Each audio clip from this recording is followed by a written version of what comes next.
Hi friends, ಇವತ್ತಿನ recipe ಬಂದು ನಾನು ಕಡಲೆಬೇಳೆ ವಡೆ ಮಾಡ್ತಾ ಇದ್ದೀನಿ. ಇದು ಕಡಲೆಬೇಳೆನ ಬಂದು ಒಂದು 3 ಗಂಟೆ ಟೈಮು ನೆನೆಸಿಟ್ಕೋಬೇಕು.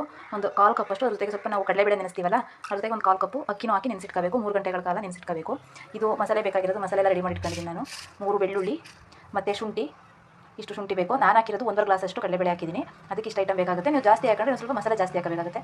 ಮತ್ತು ಒಣಮೆಣಸಿನಕಾಯಿ, ಒಂದು 10 ಒಣಮೆಣಸಿನಕಾಯಿ, 2 ಹಸಿಮೆಣಸಿನಕಾಯಿ ಕೂಡ ಹಾಕಿದ್ದೀನಿ ನಾನು. ಮತ್ತು ಸ್ವಲ್ಪ ಜೀರಿಗೆ ಫ್ಲೇವರ್ಗೋಸ್ಕರ. ಹಾಗೆ ಒಂದು ಸ್ವಲ್ಪ ಚಕ್ಕೆ ಲವಂಗ ಸ್ವಲ್ಪ ಹಾಕಬೇಕು. ಜಾಸ್ತಿ ಹಾಕಿದ್ರೆ ಅದೇ ಫ್ಲೇವರ್ ಹೊಡೆಯುತ್ತೆ. ಒಂದಿಷ್ಟು ಲವಂಗ ಮತ್ತು ಚಕ್ಕೆ ಪೌಡರು ಮತ್ತು ಲವಂಗದ ಪೌಡರ್ ಹಾಕ್ತಾಯಿದ್ದೀನಿ. ಸ್ವಲ್ಪ ಅರಿಶಿನದ ಪುಡಿ ಕೂಡ ಹಾಕೋಬೋದು. ಮತ್ತು ರುಚಿಗೆ ತಕ್ಕಷ್ಟು ಉಪ್ಪು, ನಮ್ಗೆ ಎಷ್ಟು ಬೇಕೋ ನಾವು ಕಾಳು ಎಷ್ಟು ಹಾಕಿದ್ದೀವೋ ಅದ್ರ ಮೇಲೆ ಡಿಪೆಂಡಾಗಿ ಹಾಕೋಬೇಕಾಗುತ್ತೆ. ರುಚಿಗೆ ತಕ್ಕಷ್ಟು ನೋಡಿಕೊಂಡು ಉಪ್ಪು ಹಾಕೋಬೇಕು.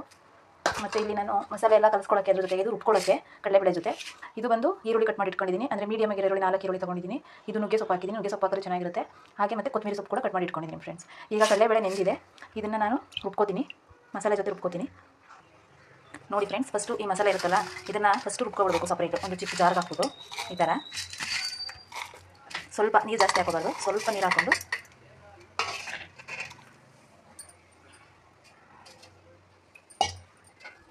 ನೀರಿಷ್ಟೇ ಸಾಕು, ಜಾಸ್ತಿ ಹಾಕೋಬಾರ್ದು. ನಾನೀಗ ರುಬ್ಕೊಬಿಡ್ತೀನಿ. ನೋಡಿ ಫ್ರೆಂಡ್ಸ್, ಈ ಥರ ರುಬ್ಕೋಬೇಕು. ಸ್ವಲ್ಪ ತರ್ತರೆಯಾಗಿದ್ರೆ ಏನಾಗಲ್ಲ. ಮತ್ತು ಇನ್ನೊಂದು ಜಾರಲ್ಲಿ ನಾನು ಈ ಥರ ಕಡಲೆಬೇಳೆ ನೆನೆಸಿರೋದು ಹಾಕೊಂಡಿದ್ದೀನಿ. ಇದರೊಳಗೆ ಸ್ವಲ್ಪ ಈ ಥರ ಮಸಾಲೆ ಹಾಕ್ಕೊಂಡು ಈ ಕಡಲೆಬೇಳೆನ ಸ್ವಲ್ಪ ತರ್ತರಿಯಾಗಿ ಉಡಿಸ್ಕೋಬೇಕು. ನೋಡಿ ಫ್ರೆಂಡ್ಸ್, ಇದು ರುಬ್ಬಿದಾಗಿದೆ. ಈ ಥರ ತರ್ತರಿಯಾಗಿ ರುಬ್ಕೋಬೇಕು. ಮತ್ತು ಅಕ್ಕಿ ಹಾಕಿದ್ದೀನಿ ನಾನು ಎಷ್ಟು ಅಂದರೆ ಒಂದು ಅರ್ಧ ಕಪ್ಪಷ್ಟು ಜಾಮೂನ್ ಕಪ್ಪಲ್ಲಿ ಒಂದು ಅರ್ಧ ಕಪ್ಪಷ್ಟು ಹಾಕಿದ್ದೀನಿ. ಇದಕ್ಕೆ ಅಂದರೆ ನೀರು ಕುಡಿಯೋ ಗ್ಲಾಸಲ್ಲಿ 1.5 ಗ್ಲಾಸಷ್ಟು ಕಡಲೆಬೇಳೆ ಹಾಕಿದೆ.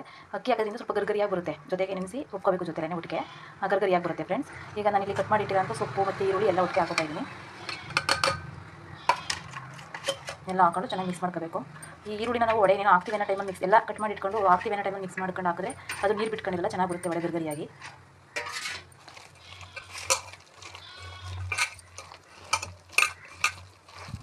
ಜಾಸ್ತಿ ನುಣ್ಣಗೆ ರುಬ್ಕೊಬಿಟ್ರೆ ಒಂಥರ ಗರ್ಗರಿ ಕ್ರಿಸ್ಪಿಯಾಗಿ ಬರಲ್ಲ, ಮೆತ್ತೆ ಥರ ಇರುತ್ತೆ. ಅದಕ್ಕೆ ಸ್ವಲ್ಪ ತರ್ತರಿಯಾಗಿ ರುಬ್ಕೋಬೇಕು. ನೋಡಿ ಫ್ರೆಂಡ್ಸ್, ಕಲಸಿದಾಗಿದೆ. ಮತ್ತು ಈಗ ಎಣ್ಣೆ ಕಾದಿದೆ. ಈ ಥರ ಸ್ವಲ್ಪ ಒಂದು ಕಪ್ಪಲ್ಲಿ ನೀರು ಇಟ್ಕೊಂಡು, ಬಟ್ ಇದು ರುಬ್ಕೊಳ್ಳುವಾಗ ನೀರು ಹಾಕಬಾರ್ದು. ಕಡಲೆಬೇಳೆ ರುಬ್ಕೊಳ್ಳುವಾಗ ನೀರು ಹಾಕಬಾರ್ದು. ಮಸಾಲೆ ಮಾತ್ರ ಸ್ವಲ್ಪ ಹಾಕೊಂಡಿರಬೇಕು. ಈ ಥರ ಗಟ್ಟಿಯಾಗಿರಬೇಕು ಇಟ್ಟು. ನೋಡಿ, ಈ ಥರ ಕೈಗೆ ಸ್ವಲ್ಪ ನೀರು ಸೋರ್ಕೊಂಡು ನೀರು ಎಷ್ಟು ಬೇಕು ಎಷ್ಟು ಆಗಬೇಕು. ಅಕಸ್ಮಾತ್ ನಮ್ಮ ಕೈಯಲ್ಲಿ ಬರಲ್ಲ ಅಂದರೆ ಒಂದು ಎಣ್ಣೆ ಕವರ್ ಇರುತ್ತಲ್ಲ, ಆ ಎಣ್ಣೆ ಕವರ್ ಕೂಡ ತಟ್ಟು ಹಾಕೋಬೋದು. ಈ ಥರ ತಟ್ಟಿ ಮಿಕ್ಸಿಂದು ಎಣ್ಣೆ ಹಾಕಬೇಕು. ಒಂದು ಇಟ್ಕೊತಾಯಿದ್ದೀನಿ. ಕಾಫಿ ಟೈಮಲ್ಲೆಲ್ಲ ಚೆನ್ನಾಗಿರುತ್ತೆ. ಸಂಜೆ ಕಾಫಿ ಟೈಮಲ್ಲಿ ಟೀ ಕುಡಿಯುವಾಗೆಲ್ಲ ನಿಮ್ಗೆ ಬೇಕು. ಇನ್ನೊಂದು ಸಾರಿ ಯಾರು ಇಟ್ಟು ನಿಂತ್ಕೊತಾರೆ ಫ್ರಿಜ್ಜಲ್ಲಿ ಇಟ್ಬಿಟ್ಟು ಮತ್ತೆ ಇನ್ನೊಂದು ನೆಕ್ಸ್ಟ್ ಡೇಗೆ ಹಾಕೋಬೋದು ನೀವು. ನೋಡಿ ಫ್ರೆಂಡ್ಸ್, ಎಣ್ಣೆಗೆ ಹಾಕ್ತೀನಿ. ಬೇಯ್ತಾ ಇದೆ. 2 ಸೈಡು ಚೆನ್ನಾಗಿ ಬೇಯಿಸಬೇಕು. ಸ್ವಲ್ಪ ಬ್ರೌನಿಶ್ ಆಗಬೇಕು. ಅದು ಇಲ್ಲದೆ ಹೊಡೆದ್ರೆ ಒಂಥರ ಒಳಗಡೆ ಹಿಟ್ಟು ಥರ ಇರುತ್ತೆ. ಜಾಸ್ತಿ ಮಂದಕ್ಕೂ ಹಾಕ್ಬಾರ್ದು. ಸ್ವಲ್ಪ ಸಿಲ್ವಾಗಿ ಸೆಟ್ ಹಾಕಿದ್ರೆ ಚೆನ್ನಾಗಿರುತ್ತೆ ಗರಿಯಾಗಿ. ಉರಿ ಒಂದು ಮೀಡಿಯಮ್ ಫ್ಲೇಮಲ್ಲಿ ಹಾಕೊಂಡು ನೀಟಾಗಿ ಬೇಯಿಸ್ಕೋಬೇಕು.